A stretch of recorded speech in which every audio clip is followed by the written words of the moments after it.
दादा दादा दादा दादा हे जे सीसीटीव्ही आहे त्याचं प्लीज फुटेज मिळेल का मला?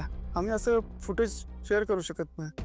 आय नो मला तुमच्या रूल्स आणि रेग्युलेशनच्या आड नाही यायचं, पण प्लीज कोणाच्या तरी ना जीवन मरणाचा प्रश्न आहे सर. मी तिला आत्ता वाचवलं नाही ना तर मी स्वतःला कधीच नाही माफ करू शकणार. हे बघा काय झालं ना, मी तिला सोडायला गेलो होतो आणि माझ्या डोळ्यांसमोरून तिला कोणीतरी घेऊन गेलं. सर प्लीज मी रिक्वेस्ट करतो तुम्हाला थोडीशी मदत करा. It's okay. तुमची ईमेल आय डी द्या, मी फुटेज शेअर करतो. हां द्या मी लिंक द्या. Aditya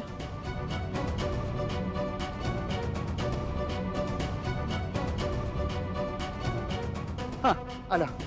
thank you so much. Okay.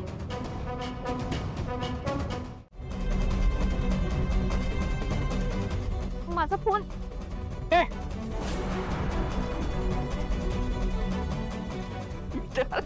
मित्राला फोन. आदित्य आदित्य आदित्य आदित्य कधी रे पाठ सोडणार तू माझी? नाही पण आता सुटेल आता सुटेल.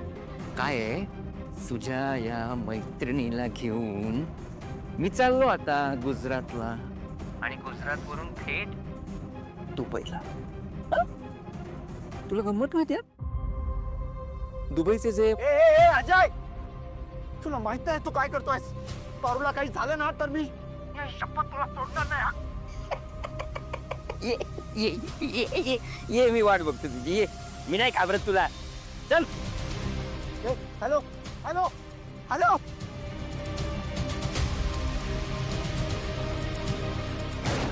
ये जास्त शहाणपणा करायचा नाही इथून पुढे. माझा फोन. गप्पे. आदित्य सर सोडणार नाही तुला.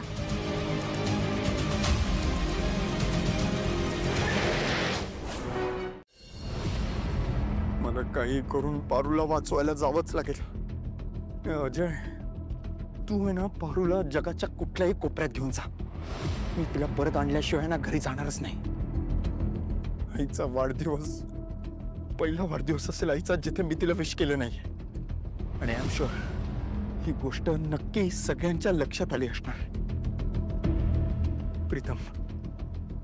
प्रीतमला या गोष्टीची कल्पना द्यायला हवी. ऍटलिस्ट तिकडे कुठला गोंधळ नाही होणार.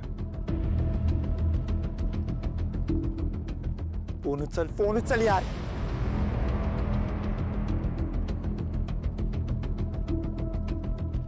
Bro, pick up the phone यार. वॉइस मेसेजेस टाकतो.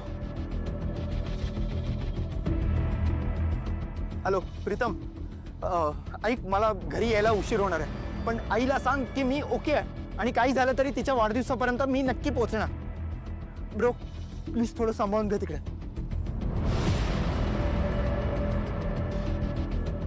गुम है किसी की याद में दुनिया भुलाए हुए, गुम है किसी की याद में दुनिया भुलाए हुए, मुद्दतें गुजर गई हमारी याद आए हुए.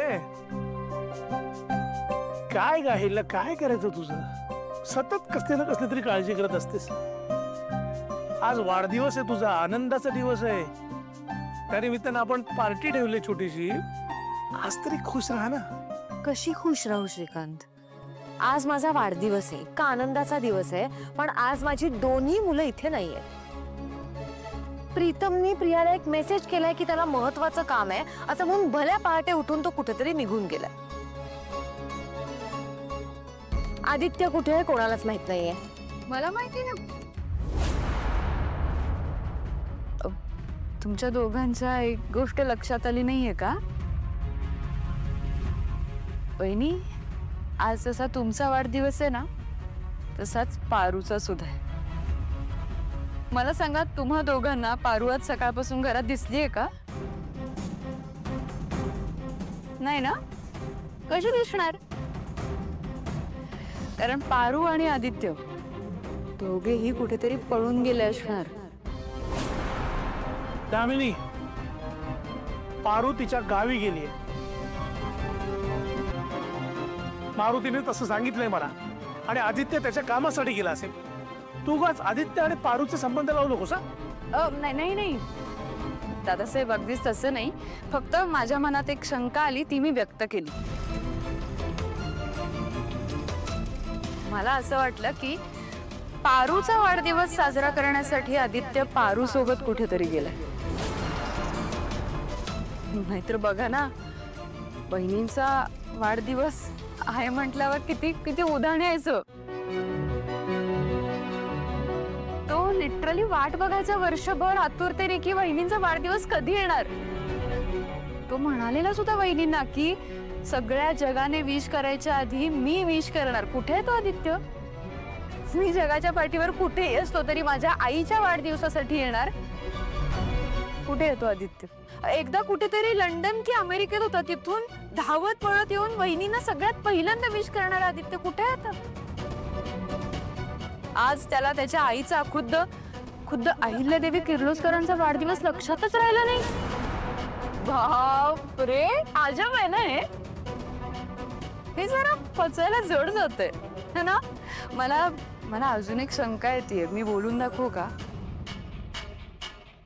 मला असं वाटतंय आदित्यच्या मनातली बहिणींची जागा पारूने तर घेतली नाहीये ना.